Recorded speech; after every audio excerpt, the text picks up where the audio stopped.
Bonjour à toutes et à tous. Bienvenue dans cette 4e émission de Quoi de neuf en histoire consacrée à la bande dessinée. Donc on a inventé un concept qui s'appelle Histo BD. On est accueilli pour la 4e fois dans la librairie Bulle en Tête, rue de Vaugirard, Paris 15e, avec Mathieu que je remercie ici. Cette émission est enregistrée en public et elle sera diffusée sur tous les canaux du podcast et sur YouTube. Je vous remercie de votre présence en ayant bravé la pluie aujourd'hui et nous avons le grand plaisir d'accueillir Thomas Legrand. Bonjour Thomas. Bonjour. Vous êtes journaliste, vous êtes producteur de l'émission Enquête de politique sur France Inter. Vous êtes également éditorialiste à Libération et vous avez produit de nombreux documentaires pour la télévision. Vous êtes le scénariste de l'album de bande dessinée Les Évasions perdues, qui est sorti il y a un mois chez Rue de Sèvres, en collaboration avec François Varzala au dessin. C'est d'ailleurs votre 2e collaboration après Une histoire de la Ve République parue aux éditions Les Arènes BD. Les Évasions perdues, c'est l'histoire de votre père, Marcel, qui était aspirant officier dans l'armée française, capturé par les Allemands en juin 1940 et envoyé au Stalag en Prusse orientale. C'est donc aussi le récit de ce camp de prisonniers, la vie qu'on y menait, celle qu'a connue votre père, et puis ses tentatives d'évasion, puisque c'est le titre de l'album. Cette histoire, votre père vous l'a racontée en 1983. Vous ouvrez presque l'album comme ça, dans la maison familiale en Dordogne. Pourquoi est-ce que vous avez eu envie de transmettre cette histoire et pourquoi avoir attendu 20 ans pour le faire ? Pourquoi avoir attendu 20 ans pour le faire ? Parce qu'il fallait que ça mûrisse, certainement. Mais j'ai eu envie de raconter cette histoire parce qu'on dit souvent, vous savez, quand les résistants ou ceux qui ont vécu la guerre et qui ont des choses à dire, ils sont en train de mourir. Là, franchement, on est à une époque où ils ont quasiment tous disparu. Il en reste plus beaucoup. Le dernier compagnon de la Libération est mort l'année dernière. Et donc, nous... La génération d'après, moi j'ai 61 ans et il m'a eu à 43 ans, j'étais le dernier de 8 enfants, donc j'étais adolescent quand il était en retraite, il a eu le temps de me parler. Nous, on est les derniers à les avoir vus. Je dis nous, et je pense à une dame qui est dans le public, qui est venue me voir et qui était dans le même camp que mon père, enfin pas elle, mais son père. Et du coup, nous, c'est-à-dire elle, moi et plusieurs autres, on est, et des millions d'autres, puisqu'il y a eu 1 800 000 Français dans les camps, dans les stalags et les oflags, sans compter tous les autres camps. Finalement, on est les derniers. Après, ça sera l'homme qui a vu l'homme, qui a vu l'homme, qui a vu l'homme. Donc la mémoire va se disperser, il faut le raconter. Et vous avez dit que vous êtes le dernier, le Benjamin d'une fratrie de 8. Oui. Et votre père vous racontait, semble-t-il, par bribes cette histoire. Et à l'âge de 19 ans, à l'âge où vous avez 19 ans, il vous l'a raconté en entier. Oui, mais j'ai insisté, c'est-à-dire qu'il en racontait très peu. Et tous les gens, depuis que j'ai sorti ce livre, et tous les gens que je rencontre et qui me disent « Ah, mon père ou mon grand-père m'en a pas dit beaucoup », etc. C'est assez impressionnant de voir que finalement, ils en ont assez peu parlé. Et moi, j'ai insisté. J'ai vraiment insisté. J'avais déjà une âme de journaliste, sans doute. Il avait un peu le temps, puisqu'il était retraité. Moi, j'étais ado. Et il avait mon âge. Je me suis dit, à 19 ans, c'est l'âge où il s'est fait arrêter par les Allemands. Il était élève officier, il était aspirant. Et il a été bombardé comme ça dans la campagne française avec 40 types sous ses ordres. Et avec des fusils qui dataient de 1874, donc tout à fait sous-équipés. Et lui qui voulait être étudiant, qui voulait être officier, il était étudiant et il préparait Saint-Cyr au Polytechnique. Et il était d'extraction bourgeoise. Il avait comme ça des illusions d'un peu de grandeur. La France, il était assez démocrate. Il était chrétien, mais démocrate. La France et l'Angleterre vont combattre le nazisme et l'Allemagne, et il pensait que ça allait être facile, et d'où un peu le titre. Le personnage qui est votre père dans l'album s'appelle Jacques Lebois. Je me suis demandé d'ailleurs pourquoi vous ne l'avez pas appelé Marcel Legrand, parce que bon, vous ne vous en cachez pas d'ailleurs. Hein. Je le dis, oui. Voilà. Pourquoi lui avoir trouvé un autre nom ? Parce que tout ce que je raconte dans cet album, toute cette histoire dont il est le héros, j'ai ajouté un petit peu des choses que j'ai trouvées dans mes recherches chez d'autres personnages. Il y a des choses que j'ai pas dites aussi. Et puis, je sais pas, moi, je suis pas romancier, je suis journaliste. Et quand je fais parler quelqu'un, quand je fais des citations, il faut que ça soit vrai. Elles sont vérifiées, je les fais relire ou bien. c'est un peu par pudeur. Il n'a pas pu, il est mort en 2000, il n'a pas pu valider tout ce que j'ai dit. Donc j'ai préféré donner un autre nom. Mais Jacques, c'est son deuxième prénom. Et Leboy, L-E-B-O-Y, en fait, on l'appelait Boy. C'était son surnom. Et donc voilà. Cet album est dessiné par François Varzala. On a dit que c'était votre deuxième collaboration avec lui. Il a un style qui est hérité de la ligne claire, même si c'est un petit peu plus fouillé que la ligne claire que vous connaissez avec Tintin, par exemple.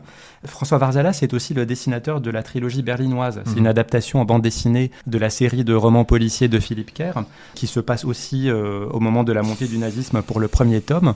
Donc il connaît très très bien cette période. Est-ce que c'était évident pour vous qu'il fallait que ce soit lui le dessinateur ?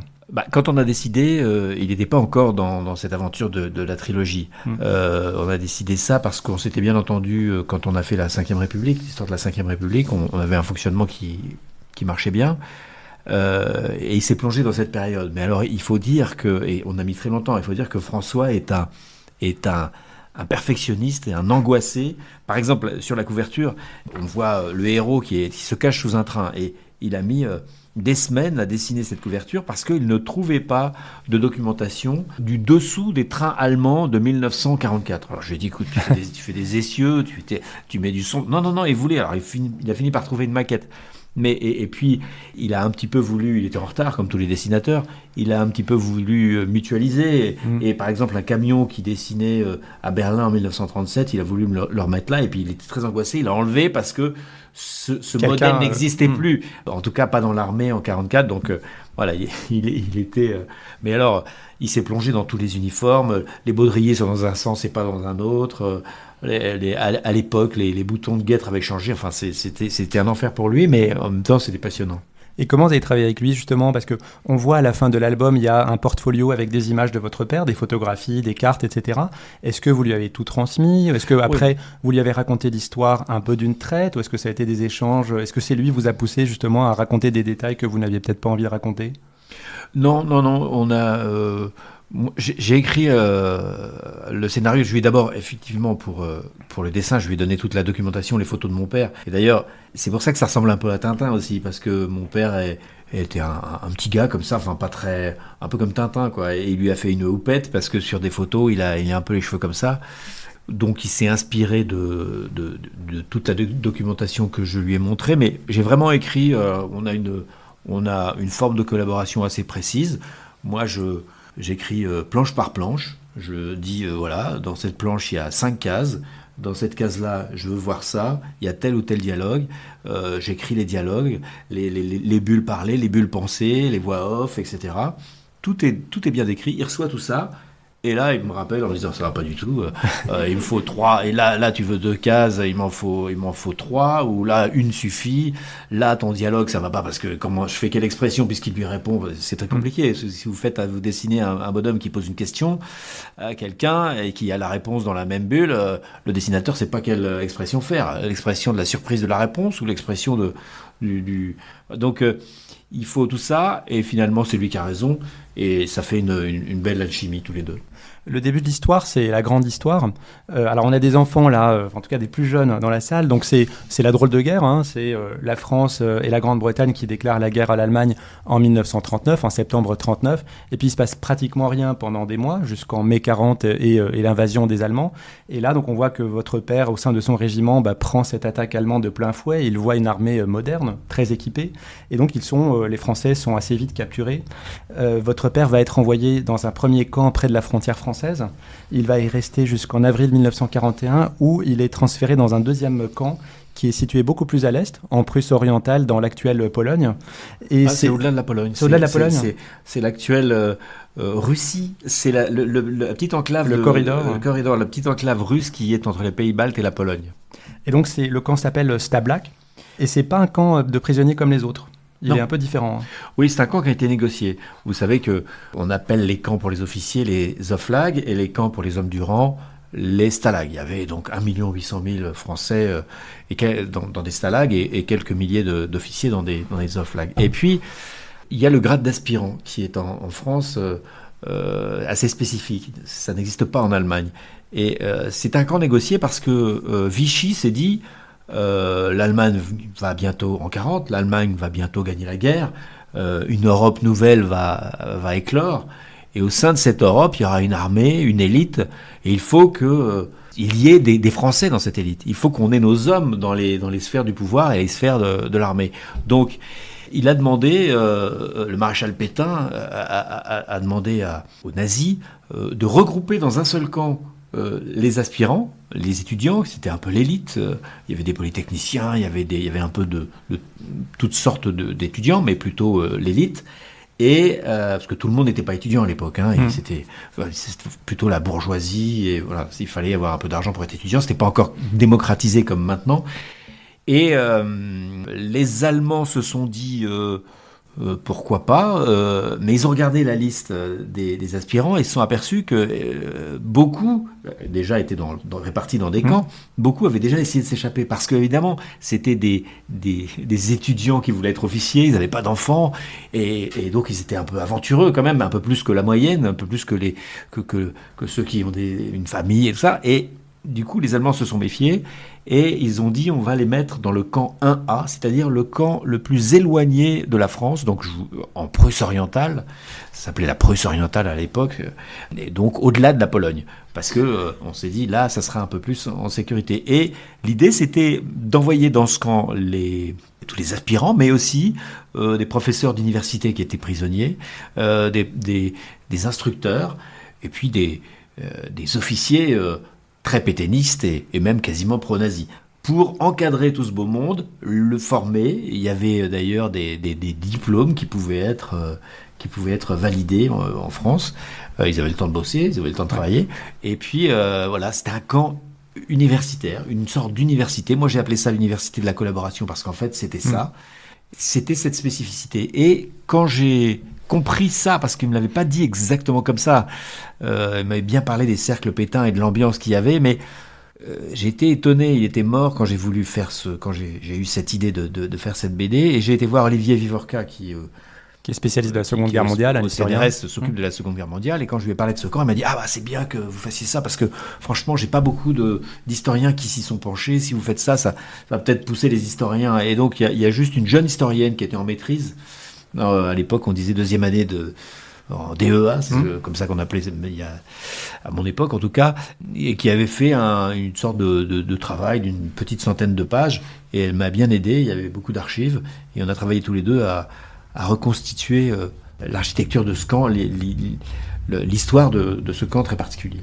Mais justement, on voit que, en fait, dans sa détention, il y a vraiment deux phases. La première phase qui est une phase d'enfermement, vous le racontez, où on va chercher à briser les résistances, avec les privations de nourriture, de sommeil, enfin c'est quasiment de la torture. Et puis après, il y a cette partie un peu de rééducation mentale. Par exemple, votre père a appris quoi ? Il a appris du droit. Lui, c'était plutôt il s'orientait vers des études d'ingénieur scientifique. Il voulait faire Saint-Cyr au Polytechnique. Et puis bon, il a fait du droit, mais surtout il n'a pas appris grand-chose parce que il s'intéressait qu'à une chose. Il avait une obsession avec ses deux camarades, c'était de s'évader, et ça devenait son occupation permanente de trouver les informations, les moyens pour pouvoir s'évader. Et oui, au début de ce camp, c'était un peu un camp disciplinaire, parce que justement les Allemands s'étaient dit ceux-là, c'est les jeunes officiers, ou là on se méfie. Et puis mon père était dans un train à bestiaux, donc entassé comme on connaît. Il y a eu beaucoup de témoignages là-dessus. Et de ce train, certains ont essayé de s'évader. Et donc ce train, en arrivant, était puni collectivement. Et ils sont tous passés dans ce qu'on appelait le baraquement 29. C'était un baraquement où vous passiez plusieurs semaines, 8 heures assis, 8 heures couchés, 8 heures debout, nus, comme ça, et donc jusqu'à presque la folie. Voilà. Le titre, c'est Les évasions perdues au pluriel. Donc on se doute qu'il y en a eu plusieurs et qu'elles n'ont pas marché. Enfin, j'en ai raconté 2, mais il y en a eu 3.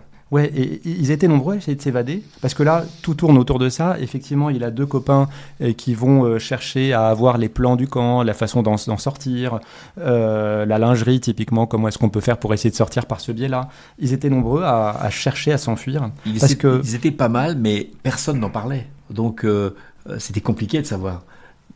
C'était très compliqué de s'évader de ce camp qui était si éloigné. Il y avait deux possibilités en réalité. D'abord, il fallait quitter le camp et les barbelés, et ça, c'était très compliqué. La meilleure façon, c'est d'accepter de travailler, parce que les officiers et donc les aspirants pouvaient ne pas travailler à l'extérieur, contrairement aux hommes du rang qui étaient dans le camp d'à côté et qui, eux, devaient travailler dans les usines, dans les champs. Les officiers n'étaient pas obligés de travailler, surtout ceux-là qui devaient s'instruire. Mais si ils pouvaient être candidats, par exemple, au moment des moissons. Donc, c'est la meilleure façon de sortir du camp. Et une fois que vous êtes dehors, vous ne pouvez pas traverser la Pologne et l'Allemagne en guerre quand vous êtes français avec un habit de... Donc, il y avait deux possibilités.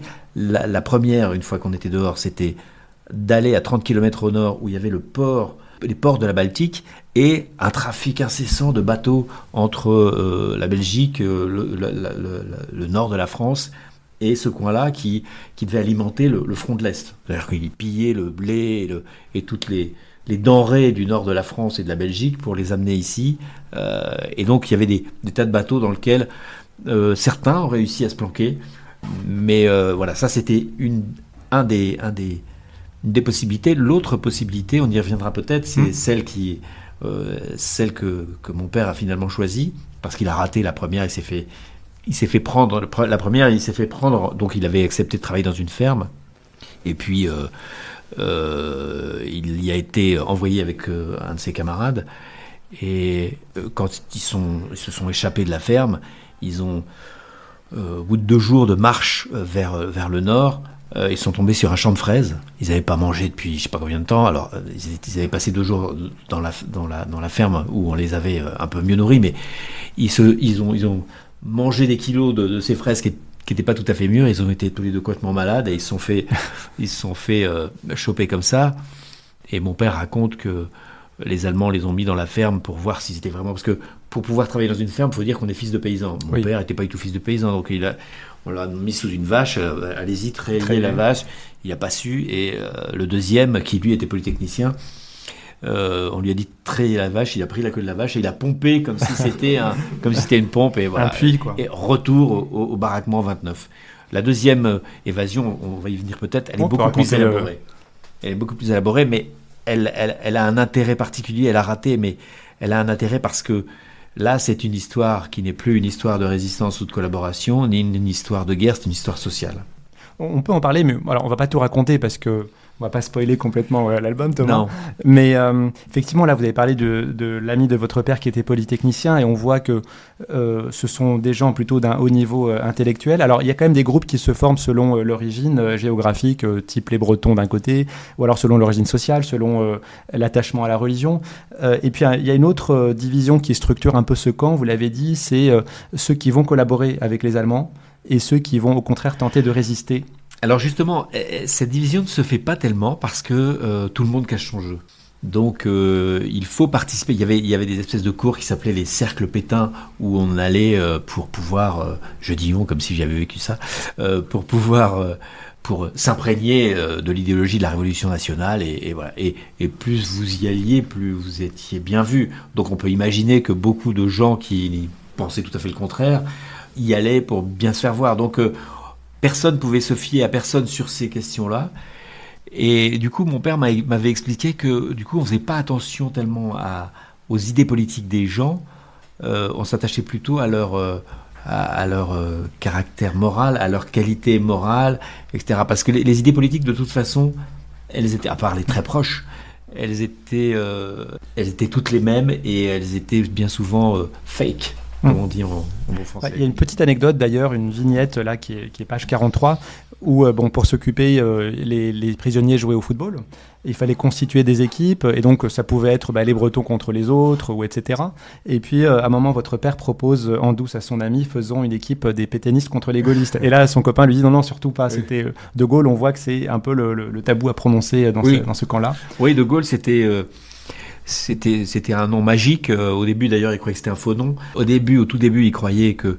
Vous connaissez la théorie du glaive et du bouclier. Alors, il disait pas ça comme ça, parce que ce mot glaive et bouclier, ce terme a été inventé par les avocats de Pétain, Izorni, après la guerre. Mais il se disait, surtout mon père, qui voulait être officier, et il admirait Pétain, le Pétain d'avant, le grand officier.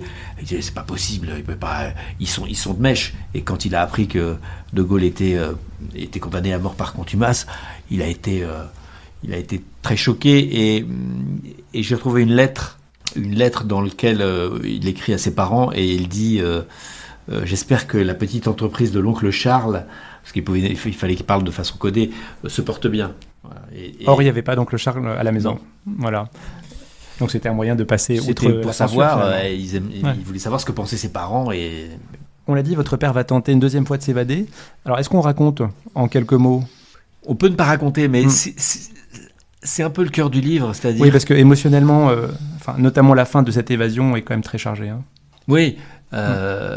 Parce que les résistances aussi à l'évasion, elles ne sont pas juste physiques, les barrières du camp, mais elles sont aussi internes, en fait, hein, à qui on peut faire confiance. Vous avez souligné ce point-là, à qui on peut se confier, parce qu'on ne va pas s'évader à deux. Il y a des trahisons. Il y a des trahisons. Mais tout ça, c'est des histoires qu'on retrouve dans beaucoup de romans ou de récits d'évasion, dans La Grande Évasion ou dans tous les récits d'évasion. Mais là, il y a quelque chose en plus. En fait, dans La Perte des illusions, il y a aussi la question sociale. Parce que mon père faisait donc partie de cette bourgeoisie calaisienne. À 19 ans, il n'avait rien vu que sa maison assez cossue de Calais. Et là, il découvre que cette élite dans laquelle il faisait partie avait failli. C'était cette élite qui a mis la population dans les tranchées. Et cette élite qui a désorganisé, qui n'a pas voulu écouter l'élite militaire notamment, qui n'a pas voulu écouter d'ailleurs le colonel de Gaulle quand il disait qu'il fallait faire une armée de mouvement. En fait, c'était une armée très rétrograde, très conservatrice et même réactionnaire. Ils ont, au lieu d'imaginer la guerre de demain, ils ne pouvaient rien imaginer du futur. Ils ont modernisé les tranchées en faisant la ligne Maginot, c'est rien d'autre qu'une tranchée moderne. Les Allemands, ils ont inventé une autre guerre. Ils sont passés au-dessus de la ligne Maginot. Et ils sont passés à côté dans les Ardennes. Voilà. Et les Français ne pensaient pas qu'on pouvait traverser les Ardennes avec des chars. Donc ça, c'est stratégique, mais il y a aussi le discours du général, parce que le camp était dirigé par un général français à l'intérieur du camp, lui-même prisonnier. Je ne sais pas si vous avez vu la Grande Évasion, par exemple. On voit bien que c'est un off-flag, c'est des officiers. À l'intérieur, on reproduit la hiérarchie militaire, et ce sont les officiers qui organisent le camp. Et donc la question qui arrive, c'est effectivement, doit-on obéir à un officier qui lui-même est prisonnier? Le général, puisque le général Dideley est un séminariste aussi, parce qu'il est chrétien, mon père. Il va demander à un séminariste ce qu'il doit faire. Et le général Dideley dit a un discours totalement pétainiste, et même pro-nazi quasiment. Et il dit c'est anti-français de s'échapper. Il faut être patient, on est là pour se former.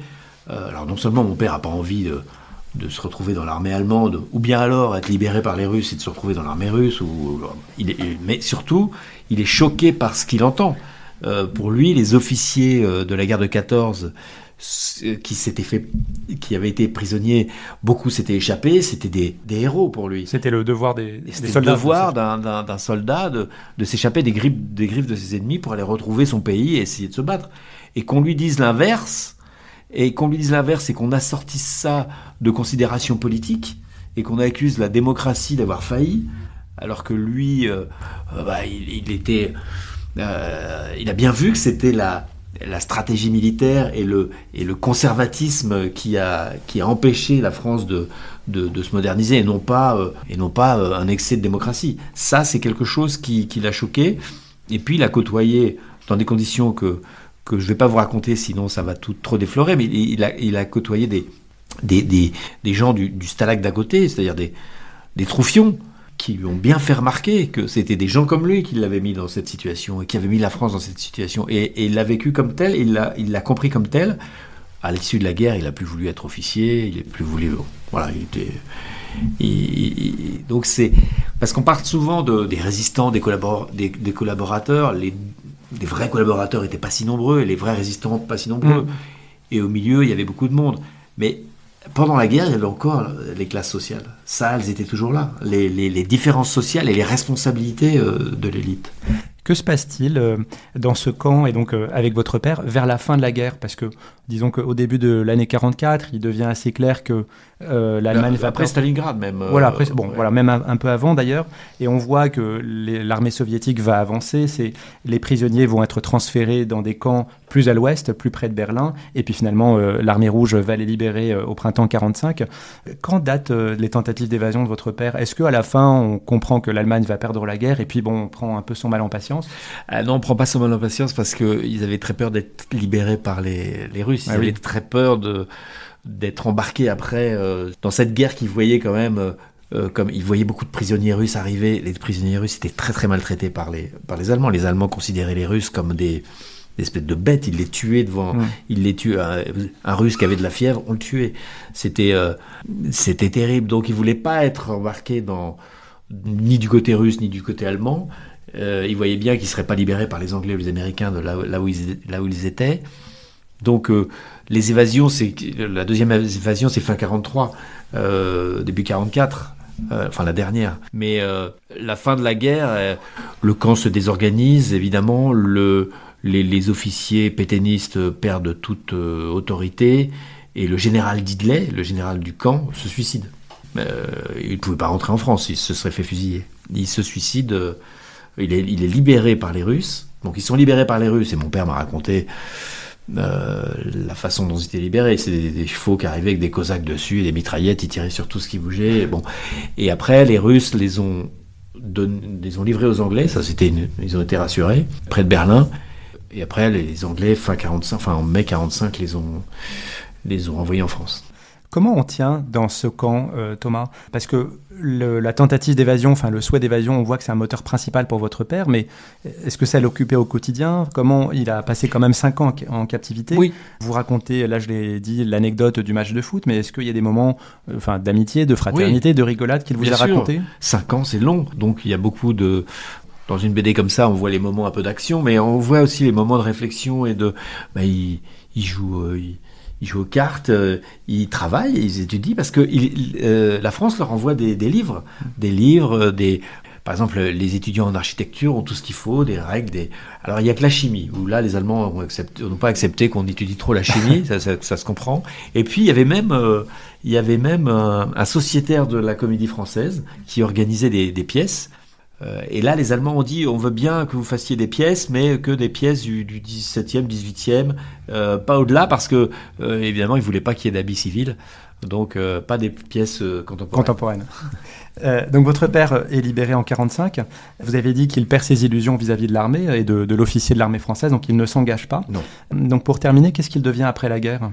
Après la guerre, il se marie en 1947 avec ma mère, et puis il fait une licence en droit en 9 mois, parce qu'après la guerre, il y avait comme ça, vous pouviez des passerelles. Valider, il y avait des passerelles. Il avait fait un peu de droit pendant sa captivité, donc il a passé une sorte de petit concours, un petit examen, et on lui a dit qu'en 9 mois il pouvait avoir la licence. Donc il a travaillé d'arrache-pied, et il a eu une licence en droit, et après il a été cadre commercial. Il a été envoyé au Maroc dans une usine des bonbons Créma, et puis il est revenu, et après il a travaillé à Air Liquide. Il a fait une carrière...